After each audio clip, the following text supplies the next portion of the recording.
હા, હેલો વિદ્યાર્થી મિત્રો, કેમ છો? મજામાં? ફરી એકવાર આપણે આવી ગયા છીએ DDCT ની તૈયારીની અંદર, કે જેમાં આપણો ફિઝિક્સ બહુ જબરદસ્ત સબ્જેક્ટ, અને એની અંદરનો જે આપણો ટોપિક પહેલો યુનિટ છે, યુનિટ્સ એન્ડ મેઝરમેન્ટ, અને એમાં જે જોવાના છીએ આજે સિગ્નિફિકન્ટ ફિગર્સ.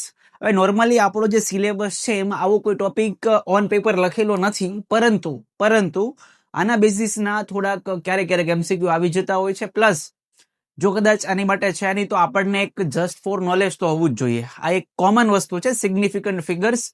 તો એનું આપણે નોલેજ આજે લેવાના છીએ. ઓકે, એટલે ઘણીવાર DDCT ની અંદર આનો MCQ પૂછાઈ જાય છે, અને ભાગ છે જ આપણો યુનિટ્સ એન્ડ મેઝરમેન્ટ. જ્યારે મેઝરમેન્ટ કરતા હોઈએ ત્યારે બાય ડિફોલ્ટ આ વસ્તુ કામ કરે છે. રૂલ છે, આ રૂલ આપણે યાદ રાખવાના છે.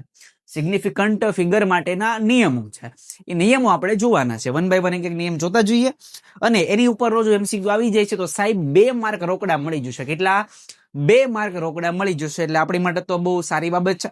ઓકે, ચાલો તો જોઈએ one by one. Significant figures. What are significant figures? પહેલા તો શું છે એ સમજીએ, જેને ગુજરાતીમાં શું કહેવાય. ગુજરાતીમાં જો આને કેવું હોય તો આપણે કહી શકીએ સાર્થક અંકો. શું કહેવાય આને? સાર્થક અંકો. શું કહી શકાશે આને? સાર્થક અંકો તરીકે ઓળખી શકાય છે. ક્લિયર છે? ચાલો તો હવે significant figures represent meaningful digits. તમારી પાસે જેટલા અંકો દર્શાવવામાં આવેલા છે, જે અંકો તમે દર્શાવો છો, આ અંક જેટલા હોય બધા કેવા હોવો જોઈએ? મીનિંગફુલ, અર્થસભર. કેવા? ગુજરાતીમાં કહીએ તો અર્થસભર. ઓકે, તો અર્થસભર અંકો હોય છે. In a measurement, they show the precision of any measured quantity. જે આપણને શું બતાવે છે? પ્રિસિઝન બતાવે છે. Precision of any measured quantity. તમે જે કોઈ ક્વોન્ટિટી મેઝર કરી છે એનું પ્રિસિઝન કેટલું છે એ આપણે સિગ્નિફિકન્ટ ફિગર્સની મદદથી આઈડેન્ટિફાઈ કરી શકીએ છીએ. મૂળ જે ભાગ ભજવનારા લોકો કેટલા છે. ધારો કે તમને એક બહુ પરફેક્ટ એક્ઝામ્પલ આપું, કે કોઈ પણ એક આયોજન છે. ધારો કે કોઈકના લગ્ન, તમારા ભાઈબંધના લગ્ન છે. ઓકે, તો એમાં જે એ લગ્નનું આયોજન તમે કરી રહ્યા છો, મેનેજમેન્ટ કરી રહ્યા છો, તે મેનેજમેન્ટની અંદર એવા 2 કે 3 વ્યક્તિ જ હશે જે આખું હેન્ડલ કરી રહ્યા હશે. ઓકે, એ જ મહત્વપૂર્ણ અર્થસભર લોકો હોય. બાકીના બધા તો ખાલી દેખાડો કરતા હોય કે અમે કામ કરી રહ્યા છીએ. કરતા હોય એ કામ ચિંતા હોય કે ભાઈ તું અહીંથી આ કરી નાખજે, તું આ કરી નાખજે. પણ જે ભાઈબંધના ભાઈબંધો એટલે કે આપણે ખુદ કામ કરતા હોઈએ. બરાબર, મીઠાઈના જે કહીએ કે જે કઈ વસ્તુ લાવવાની છે મૂકીએ. ક્લિયર છે? તો એવા 2 કે 3 વ્યક્તિઓ જ તમને દેખાતા હોય. તો એઝ ઇટ ઇઝ આપણી પાસે મેઝરમેન્ટ છે, તો મેઝરમેન્ટની અંદર એવા અમુક જ ડિજિટ હશે જે આપણી માટે હેલ્પફુલ બને, જે મિનિંગફુલ બની શકે. તો એને આઈડેન્ટિફાય કરતા આવડવું જોઈએ. તો એની માટેના નિયમો આપણે જોઈએ. ઓકે, એની માટે કીધું છે પહેલા તો વાય સિગ્નિફિકન્ટ આર ઇમ્પોર્ટન્ટ. આની જરૂરિયાત, આની મીન્સ કે મહત્વ શું છે? તો કે પેલું, ટુ રિપ્રેઝન્ટ મેઝરમેન્ટ એક્યુરેટલી. તમારે એક્યુરેટલી કંઈક બતાવવું છે, તમારે સિગ્નિફિકન્ટ ફિગરને આઈડેન્ટિફાય કરવું જરૂરી છે.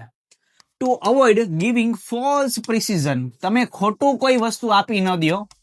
બરાબર છે? તો એને આપણે ટાળવા માટે છે આઈડેન્ટિફાય કરવા પડશે સિગ્નિફિકન્ટ ફિગર્સને. દેન ક્યાં યુઝ થઈ શકે? Recording experiment data. જ્યારે તમે એક્સપેરિમેન્ટલ ડેટાઓ છે આને જ્યારે તમે રેકોર્ડ કરો છો, તો એ જ સમયે તમારે આના નિયમો યાદ રાખવાના છે. બાય ડિફોલ્ટ થંબ રૂલની જેવા છે. બરાબર, આમાં કોઈ વધારે બીજું કંઈ કહેવાનું હોય નહીં. બાય ડિફોલ્ટ આ નિયમ હોય. Calculating with measurements. મેઝરમેન્ટની સાથે તમે એને કેલ્ક્યુલેટ કરી શકો છો. ઓકે, તો ચાલો જોઈએ કેવા રૂલ્સ આપણે એમાં ફોલો કરવાના રહેશે. પહેલામાં પહેલો છે રૂલ નંબર 1. શું કીધું છે? All non zeros. તમારા જેટલા નોન ઝીરો ડિજિટ છે એ બધા જ કેવા છે? સિગ્નિફિકન્ટ. ઝીરો વાળા કાઉન્ટ નહીં કરવાના, નોન ઝીરો બધા જ તમારા સિગ્નિફિકન્ટ છે. એક્ઝામ્પલ તરીકે 3, 4, 5 તો નોન ઝીરો અને non zero, total 3 significant figures છે. પૂછશે સાર્થક અંકોની સંખ્યા જણાવો. ગુજરાતીમાં શું લખેલું હશે? સાર્થક અંકોની સંખ્યા જણાવો, આવું કીધું હશે. ક્લિયર છે? ચાલો, 91.2 છે તો આમાં કાઉન્ટ કરીએ. નોન ઝીરો કેટલા છે? 9 non zero, 1 non zero, 2 non zero. Total આપણી પાસે 3 ડિજિટ એવા છે જે સિગ્નિફિકન્ટ ફિગર તરીકે ઓળખી શકાય છે. ખ્યાલ આવે છે? ચાલો, રૂલ નંબર 2. રૂલ નંબર 2 માં શું કીધું છે? આપણને કીધું છે zeros between non zero digits are significant. હવે ઝીરો ની વેલ્યુ થાય પણ ક્યારે? જ્યારે એ બે નોન ઝીરો વચ્ચે હોય ત્યારે. બાકી ઝીરો ની વેલ્યુ આપણે ગણતા નથી. અહીંયા જેમ કે 2005 છે તો આ 2 પણ નોન ઝીરો અને 5 પણ નોન ઝીરો. તો જ્યારે ઝીરો બે નોન ઝીરો વચ્ચે છે ત્યારે કાઉન્ટ થશે 1 2 3 અને 4. ટોટલ 4 સિગ્નિફિકન્ટ ફિગર આપણી પાસે અવેલેબલ રહેશે. ખ્યાલ આવે છે? આ 4 ફિગર આપણી પાસે સિગ્નિફિકન્ટ ફિગર તરીકે રહી છે. ક્લિયર છે? એટલે નોર્મલી ખાલી ઝીરો પાછળ આવી ગયા હોત તો કાઉન્ટ કરે જ નહીં. નોર્મલી કદાચ ઝીરો પાછળ આવી ગયા હોત તો એને કાઉન્ટ કરે જ નહીં. પણ આની માટે આપણે શું કરવાનું છે? તો કે જ્યારે તમારા બે નોન ઝીરો વચ્ચે આવશે તો એને આપણે કાઉન્ટિંગમાં લઈએ છીએ. નેક્સ્ટ બીજું શું આપ્યું છે આપણને?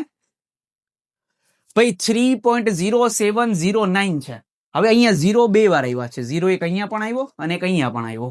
પણ અહીંયા આપણે ખાસ જોવાનું છે એ નોન ઝીરો વચ્ચે છે કે કેમ.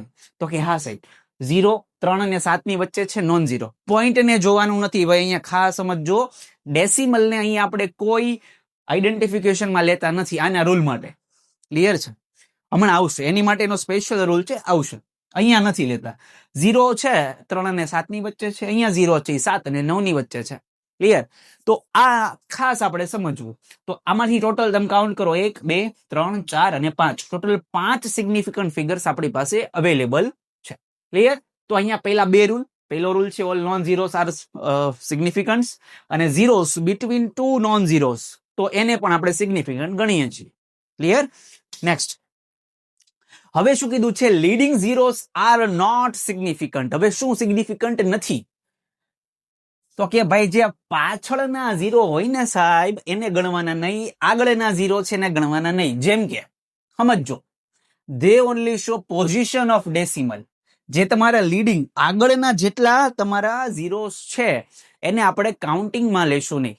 કદાચ 0.00000 કંઈક જે કઈ વસ્તુ આપી છે ત્યાં ઝીરો ને કાઉન્ટ કરતા નથી, ત્યાં નોન ઝીરો ને જ કાઉન્ટ કરશું. જેમ કે 0.00451 છે તો આમ તો જોવા જઈએ તો 1 2 3 4 5 અને 6 ડિજિટ છે આપણી પાસે. પણ સિગ્નિફિકન્ટ કેટલા? તો કે સાહેબ સિગ્નિફિકન્ટ ની અંદર તો ખાલી 4 5 અને 1 જ, ઝીરો ગણવાના નથી. એટલે આપણી પાસે 3 સિગ્નિફિકન્ટ ફિગર અવેલેબલ છે. ક્લિયર? 0.056 છે તો આમાં આપણી પાસે બે જ નોન ઝીરો છે, તો બે સિગ્નિફિકન્ટ ફિગર્સ થઈ જશે. ઓકે, અહીંયા આગળ જો કોઈ નોન ઝીરો આવી ગયો હોત તો આપણે બીજા નંબરનો રૂલ વાપરે, પણ અહીંયા તો લીડિંગ છે, બધા આગળથી જ ચાલુ થાય છે, ઝીરો થી જ, એને ગણતા નથી. ક્લિયર છે? ચાલો next, trailing zero. Leading zero ની વાત થઈ ગઈ, એને તો ગણતા જ નથી. Trailing zeros are significant only if decimal is present. જો મેં તમને કીધું તો ને ડેસિમલ નો એક સ્પેશિયલી આપણી પાસે રૂલ આવશે. તો અહીંયા આપણને ખ્યાલ આવે છે, જોજો 50 છે ભાઈ, અહીંયા ડેસિમલ નથી, એક જ સિગ્નિફિકન્ટ કહેવાશે. ધારો કે આની સામે હું 5 લાખ લખી નાખું ને સાહેબ, કેટલા? 5 લાખ લખી નાખું ને તો આનો સિગ્નિફિકન્ટ ફિગર કેટલો રહેશે? 1. અહીંયા આપણે રૂપિયા વાળી વાત નહીં કરીએ કે ભાઈ 500 ની નોટ હોય તો પાછળના બે ઝીરો હું કાઢી નાખવાના આપણે? ના ના, એવી નથી. આપણે તો અહીંયા મેઝરમેન્ટની વાત કરી રહ્યા છીએ. એટલે મેઝરમેન્ટની વખતે સિગ્નિફિકન્ટ ફિગરમાં જે ટ્રેલિંગ ઝીરો છે એને પણ કાઉન્ટ કરતા નથી, નોન ઝીરો જ હોવો જોઈએ. અહીંયા 5 એક જ આપણી પાસે અવેલેબલ છે. હા, કદાચ આવું હોત 5 લાખ અને 1 હોત તો અહીંયા નોન ઝીરો અને નોન ઝીરો વચ્ચેના જેટલા ઝીરો છે એ કાઉન્ટિંગમાં આવે છે રૂલ નંબર 2 પ્રમાણે.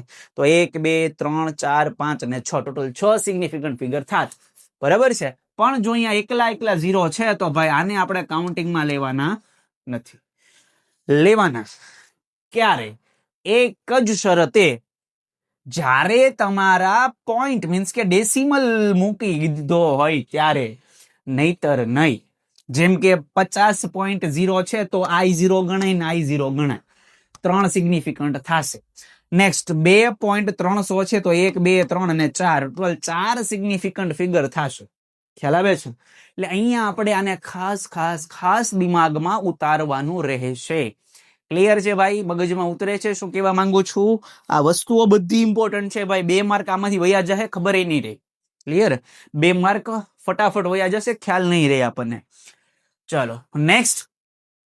તો આ આપણું જે હતું એ તમારું સિગ્નિફિકન્ટ ફિગર કેવી રીતે આઈડેન્ટિફાઈ કરવું એ. હવે જે જોવાનું છે આપણે રાઉન્ડિંગ ઓફ કરતા, રૂલ્સ ફોર રાઉન્ડિંગ ઓફ. તમારે રાઉન્ડ ઓફ કરવા છે તો કેવી રીતે કરી શકાય. ઓકે, હવે ઘણી વાર આપણે જયારે કેલ્ક્યુલેશન કરતા હોય ત્યારે પોઈન્ટ પછીના પૂછતા હોય સાહેબને કે હે સાહેબ આપણે પોઈન્ટ પછીના 2 આંકડા લઈએ કે 3 આંકડા લઈએ. તો એ બધી વસ્તુઓ તમારે આમાંથી જ શીખી લેવાની છે કે 2 આંકડા માટે જવું કે 3 આંકડા માટે જવું, શું કરવું. ઘણી વાર આપણા ઓપ્શન સાથે મેચ પણ ન થતો હોય તો એમાં કંઈક આવા નિયમો વપરાયેલા હશે. તો રાઉન્ડ ઓફ માટેનો નિયમ સમજજો કેવો છે. પહેલા તો તમારું if digit after last significant digit is greater than 5, જો તમારો છેલ્લો સિગ્નિફિકન્ટ ફિગર 5 કરતા મોટો છે તો. જો અહીંયા કીધું છે 4.376, 4.376 એમાં હું 7 ને ફોલો કરું છું. 7 તો જાવ હું પેલા 6 ને ફોલો કરું છું. ખ્યાલ આવે. ટોટલ 3 સિગ્નિફિકન્ટ ફિગરમાં મારે કન્વર્ટ કરવું છે. તો આ જે 6 છે ભાઈ એ 5 કરતા મોટો, તો કે હા સાહેબ મોટો. જો એ મોટો હોય તો આને એલિમિનેટ કરી આગળનામાં આપણે શું કરી દઈએ, +1 કરી દેવાનું. ખ્યાલ આવે છે. ફરી વાર તમારો જે છેલ્લો સિગ્નિફિકન્ટ ફિગર છે આને હું હાઇલાઇટ કરું, 6 નંબર છે. શું એ 5 કરતા વધારે છે, તો કે હા. તો ઇન્ક્રીઝ બાય 1, તો આને હું એલિમિનેટ કરી દઈશ અને આમાં +1 કરી દઈશ. 7 ને 1 8 લખીશ, મીન્સ કે 4.38 કરીશ. એટલે આપણને કહેવામાં આવશે તમારી પાસે 4 સિગ્નિફિકન્ટ ફિગર વાળો ડિજિટ છે, એને 3 માં કન્વર્ટ કરીને આપો ત્યારે આપણે રાઉન્ડિંગ ઓફ નો નિયમ લગાડવો પડશે. એટલે તમારે જોવાનું એ 5 કરતા મોટો છે કે કેમ. જો એ 5 કરતા મોટો હોય તો આગળનામાં 1 એડ કરી દેવાનો, બરાબર છે. નેક્સ્ટ બીજો રૂલ શું કહે છે, if digit after last significant digit is less than 5 there is no change. તમારે ચેન્જ કરવાનો નથી, એઝ ઇટ ઇઝ રહેવા દેવાનું, છેલ્લું એલિમિનેટ થઈ જશે.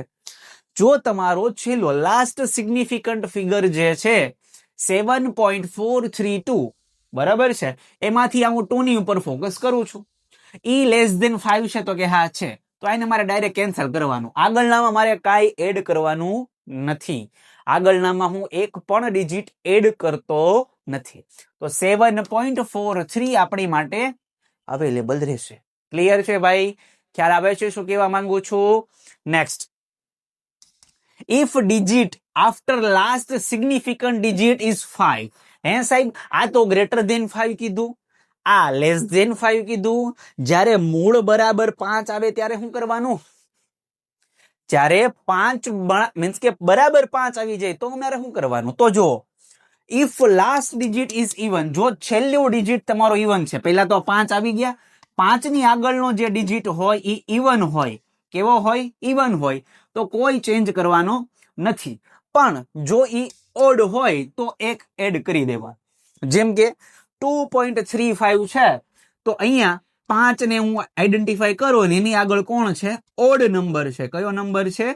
ઓડ નંબર છે. આ ઓડ નંબર હોય તો મારે એક એડ કરી દેવાનો, તો કે હા એક એડ કરવાનો. 5 ને એલિમિનેટ કરી નાખું, 5 એલિમિનેટ અને 3 માં એક એડ કરી 2.4 લખીશ.